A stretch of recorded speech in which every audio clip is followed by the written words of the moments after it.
Une page d'histoire se tourne dans Limoilou après 103 ans dans le quartier et 86 ans sur la 3e avenue. Le magasin de peinture Junot et Frères va fermer ses portes. Les nouveaux propriétaires ont choisi de concentrer leurs activités dans leur succursale du boulevard Pierre-Bertrand. La pénurie de main-d'œuvre, le manque de stationnement et la construction prochaine du tramway justifient ce déménagement.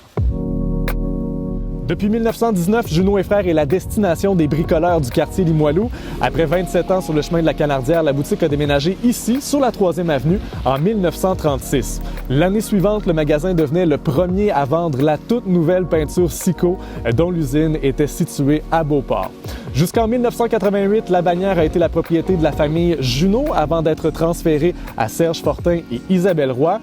Eux ont vendu à leur tour il y a 2 semaines à Louis Lévesque et Sophie Boucher. Bien que Junot et Frères soit un commerce limoulois, 70% de la clientèle provenait de l'extérieur du quartier. Selon le gérant Félix Charland, le retrait de cases de stationnement dans le secteur au cours des dernières années a compliqué l'accès à la boutique pour les clients de la périphérie. Le commerçant a aussi milité pour que le tracé du tramway ne passe pas par la 3e avenue et même s'il a eu gain de cause, il craignait tout de même l'effet d'être enclavé lors des travaux de construction du réseau de transport structurant. Les 2 entrées majeures du quartier, donc la 4e rue et le boulevard de la Canardière, vont être complètement paralysées. Donc, c'est pour ça que, pour exemple, un simple citoyen qui va se décider de venir passer un peu de temps et dépenser de l'argent dans le quartier Limoilou, il y a d'autres places à magasiner à Québec, donc ils vont peut-être juste faire le choix d'aller ailleurs. Comme bien d'autres, Junot et Frères a été victime de la pénurie de main-d'œuvre. Depuis 2 ans, les CV entraient au compte-gouttes, si bien que seulement 2 employés faisaient rouler la boutique. Elle était d'ailleurs fermée les fins de semaine. C'est donc la fin d'un chapitre pour la bannière dans le quartier qui l'a vu naître. La bâtisse ici, au 550, on est ici depuis le début des années 30.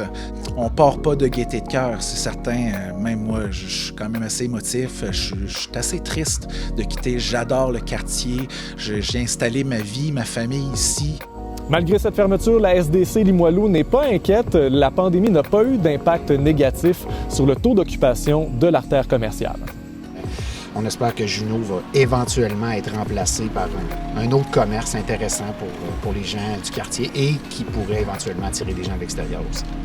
Vous avez jusqu'au 25 février pour faire vos emplettes chez Junot sur la 3e avenue, après quoi il faudra vous rendre sur Pierre-Bertrand Sud pour obtenir les conseils de l'équipe.